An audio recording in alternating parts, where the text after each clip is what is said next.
Hi, PRS healthy ಕುಕ್ಕಿಗೆ ಸ್ವಾಗತ. ಇವತ್ತಿನ recipe tomato ಚಿತ್ರಾನ್ನ ಮಾಡ್ತಾ ಇದ್ದೀನಿ. ಟೊಮೊಟೊ ಚಿತ್ರಾನ್ನ ಅಂದರೆ ಈಸಿನೇ ಇರುತ್ತೆ, ತುಂಬ ಚೆನ್ನಾಗೇ ಇರುತ್ತೆ. ಹೆಂಗೆ ಮಾಡೋದಂತ ಹೇಳ್ಕೊಡ್ತೀನಿ. ಇದಕ್ಕೆ ಬೇಕಾಗಿರೋಂಥ ಐಟಮ್ಸ್ ಇಲ್ಲಿ ಇಟ್ಟಿದ್ದೀನಿ, ನೋಡ್ಕೊಳ್ಳಿ. ಫಸ್ಟು ಈರುಳ್ಳಿ, ಆಮೇಲೆ ಟೊಮೊಟೊ ಇಷ್ಟಿಷ್ಟು ಏನಪ್ಪ ಇಷ್ಟು ದೊಡ್ಡದಾಗಿ ಕಟ್ ಮಾಡಿದ್ದಾರೆ ಅನ್ಕೋಬೇಡಿ. ಇದನ್ನು ಮಿಕ್ಸಿಗೆ ಹಾಕ್ಬಿಟ್ಟು ಹೆಂಗೆ ಚಿತ್ರಾನ್ನ ಮಾಡೋದಂತ ತೋರಿಸ್ತೀನಿ, ನೋಡ್ಕೊಳ್ಳಿ. ಟೊಮೊಟೊ,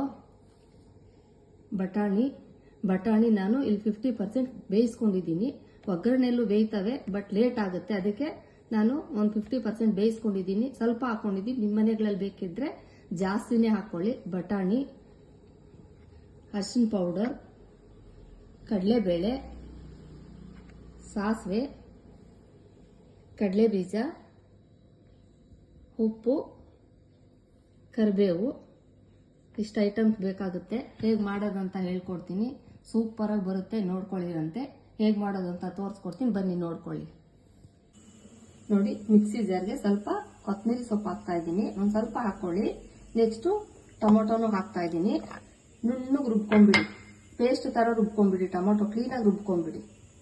ನೋಡಿ, ಇದನ್ನ ಕೊತ್ತಂಬರಿ ಸೊಪ್ಪು ಟೊಮೊಟೊ ಈ ಥರ ಪೇಸ್ಟ್ ಥರ ನುಣ್ಣಗೆ ರುಬ್ಕೊಂಡಿದ್ದೀನಿ. ನೋಡ್ಕೊಳ್ಳಿ, ಸಖತ್ತಾಗಿ ಬರುತ್ತೆ ರೀ ಟೊಮೊಟೊ ಚಿತ್ರಾನ್ನ. ಮಾಡಿ ತೋರಿಸ್ತೀನಿ, ನೋಡ್ಕೊಳ್ಳಿ. ನೋಡಿ, ಎಣ್ಣೆ ಒಂದು 7ರಿಂದ 8 ಸ್ಪೂನು. ನಿಮ್ಮ ಮನೇಲಿ ಚಿತ್ರಾನ್ನಕ್ಕೆ ಎಣ್ಣೆ ಎಷ್ಟು ಹಾಕೋತೀರೋ ಅಷ್ಟೇ ಹಾಕೊಳ್ಳಿ. ಸಾಸಿವೆ ಹಾಕ್ತಾ ಇದ್ದೀನಿ, ಕಡಲೆ ಬೀಜ ಹಾಕ್ತಾ ಇದ್ದೀನಿ, ಕಡಲೆಬೇಳೆ ಹಾಕ್ತಾ ಇದ್ದೀನಿ. ಪ್ರತಿ ಸಲ ಹೇಳ್ತಾ ಇದ್ದೀನಿ, ಸ್ವಲ್ಪ ಬ್ರೌನ್ ಕಲರ್ ಬರಲಿ ಕಡಲೆ ಬೀಜನು ಕಡಲೆಬೇಳೆ. ನೋಡಿ, ಇಷ್ಟು ಬ್ರೌನ್ ಕಲರ್ ಬಂದಿದೆ. ಈರುಳ್ಳಿ ಹಾಕ್ತಾ ಇದ್ದೀನಿ. ನೀವು ಬೇಕಿದ್ರೆ ಕಡಲೆ ಬೀಜ ಸೇರಿಸ್ಕೊಂಡು ಸಪ್ರೇಟಾಗಿ ಇಟ್ಕೊಬಿಡಿ. ನಾನು ತೋರ್ಸೋಕ್ಕೋಸ್ಕರ ಕಡಲೆ ಬೀಜನ ಅದಕ್ಕೆ ಹಾಕಿ ತೋರಿಸ್ತಾ ಇದ್ದೀನಿ. ಕರಿಬೇವು ಹಾಕ್ತಾ ಇದ್ದೀನಿ, ಒಣಮೆಣಸಿನ್ಕಾಯಿ ಹಾಕ್ತಾ ಇದ್ದೀನಿ. ಹಸಿಮೆಣಸಿನ್ಕಾಯಿ ನೀವು ನಿಜವಾಗ್ಲೂ ಹಾಕ್ಕೋಬೇಡ್ರಿ. ಒಣಮೆಣಸಿನ್ಕಾಯಿಂದ ಪ್ರಾಬ್ಲಮ್ ಏನೂ ಆಗಲ್ಲ. ಖಾರ ಎಷ್ಟು ಬೇಕೋ ಅಷ್ಟು ತಿಂದರೆ. ಹಸಿಮೆಣಸಿನ್ಕಾಯಿಗೂ ಯೂಸ್ ಮಾಡಲೇಬೇಡ್ರಿ. ನೋಡಿ, ಇಲ್ಲಿ ಒಣಮೆಣಸಿನ್ಕಾಯೇ ಹಾಕ್ಕೋತಾ ಇದ್ದೀನಿ. ಸ್ವಲ್ಪ ಈರುಳ್ಳಿ ಮೆಣಸಿನ್ಕಾಯಿ ಸ್ವಲ್ಪ ಬೇಯಿಕೊಳ್ಳಿ.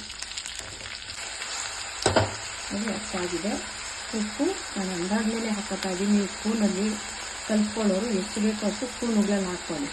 ನಾನು ಹಂಗೆ ಹಾಕ್ತಾ ಇದ್ದೀನಿ. ಉಪ್ಪು ಮತ್ತು ಅರಿಶಿನ ಪೌಡ್ರು ಅಷ್ಟು ಜಾಸ್ತಿ ಹಾಕ್ಕೋಬೇಡಿ, ಕಲರ್ಗೆ ಅಷ್ಟೇ ಹಾಕ್ಕೊಳ್ಳಿ. ಅರಿಶಿನ ಪೌಡ್ರು ಸ್ವಲ್ಪ ಚೆನ್ನಾಗಿ ಬೇಯಿಸ್ಕೊಳ್ಳಿ.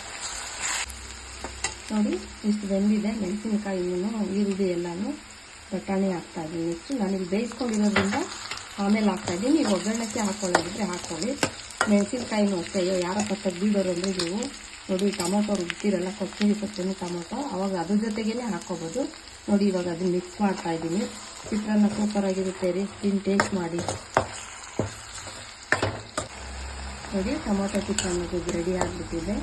ಯಾರು ಟೊಮೊಟೊ ಸುಮ್ಮನೆ ಹಂಗೆ ಕಟ್ ಮಾಡಿ ಹಾಕ್ತಾರೆ, ಆ ಥರ ಮಾಡ್ಕೋಬೇಡಿ. ನಿಜವಾಗ್ಲೂ ತುಂಬ ಚೆನ್ನಾಗಿ ಬಂದಿದೆ ಗೊಜ್ಜು. ಅನ್ನಕ್ಕೆ ಟೇಸ್ಟ್ ಮಾಡ್ಕೊಂಡು ನೋಡ್ಕೊಳ್ಳಿ. ಹಸಿಮೆಣಸಿನ್ಕಾಯಿ ಅಂತೂ ಯೂಸ್ ಮಾಡಲೇಬೇಡಿ. ಏನಪ್ಪ ದಿನೇ ಇಷ್ಟು ದಪ್ಪ ಆಗ್ತಾ ಇದ್ದೀವಿ ಅನ್ನೋರು ನಮ್ಮ ರೆಸಿಪಿ ನೋಡಿ 3 ತಿಂಗಳು ಇದೇ ಥರ ಊಟ ಮಾಡಿರಿ.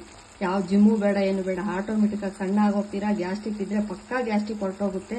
ಟೇಸ್ಟ್ ಮಾಡಿ ನೋಡಿ ಬೇಕಿದ್ರೆ. ನೋಡಿ, ಗೊಜ್ಜು ಸೂಪರಾಗಿ ಬಂದಿದೆ, ನೋಡ್ಕೊಳ್ಳಿ. ನೋಡಿ, ಟೊಮೊಟೊ ಚಿತ್ರಾನ್ನ ರೆಡಿ ಆಗಿದೆ. ಬಿಸಿ ಟೊಮೊಟೊ ಚಿತ್ರಾನ್ನ ಸೂಪರಾಗಿ ಬಂದಿದೆ. ನೀವು ಟ್ರೈ ಮಾಡ್ಕೊಂಡು ನೋಡಿ. ಎಷ್ಟೇ ಗ್ಯಾಸ್ಟ್ರಿಕ್ ಇರಲಿರಿ, ಎಷ್ಟು ಗ್ಯಾಸ್ಟ್ರಿಕ್, ಎಷ್ಟು ದೊಡ್ಡ ಗ್ಯಾಸ್ಟ್ರಿಕ್ ಇದ್ರೂ ನಿಜ ಹೇಳ್ತಾ ಇದ್ದೀನಿ, ಕಡಿಮೆ ಆಗೋಗುತ್ತೆ. ತಿಂದು 2 ತಿಂಗಳು 3 ತಿಂಗಳು ಟ್ರೈ ಮಾಡಿ ನೋಡಿ. ನಾವು ಮಾಡೋ ರೆಸಿಪಿಗಳು ಗ್ಯಾಸ್ಟ್ರಿಕ್ ಇಲ್ದಲೇ, ಹಸಿಮೆಣಸಿನ್ಕಾಯಿ ಇಲ್ದಲೇ ಮಾಡ್ತಾ ಇರೋದು. ಚಕ್ಕೆ ಲವಂಗ ಏನೂ ಹಾಕೋಬಾರ್ದು. ತಿನ್ನಬೇಕು, ಯಾವಾಗ ತಿನ್ಬೇಕಂತಲೂ ಹೇಳ್ಕೊಡ್ತೀನಿ. ನೋಡ್ಕೊಳ್ಳಿ, ಚಿತ್ರಾನ್ನ ಸೂಪರಾಗಿ ಬಂದಿದೆ. ತಿಂದ್ಬಿಟ್ಟು ಟೇಸ್ಟ್ ಮಾಡಿ, ಲೈಕ್ ಮಾಡಿ, ಶೇರ್ ಮಾಡಿ, ಸಬ್ಸ್ಕ್ರೈಬ್ ಆಗಿ. ಪ್ಲೀಸ್ ಸಬ್ಸ್ಕ್ರೈಬ್ ಆಗೋದು ಮರಿಬೇಡಿ. ಸಬ್ಸ್ಕ್ರೈಬ್ ಆಗಿ. Okay, bye, thank you.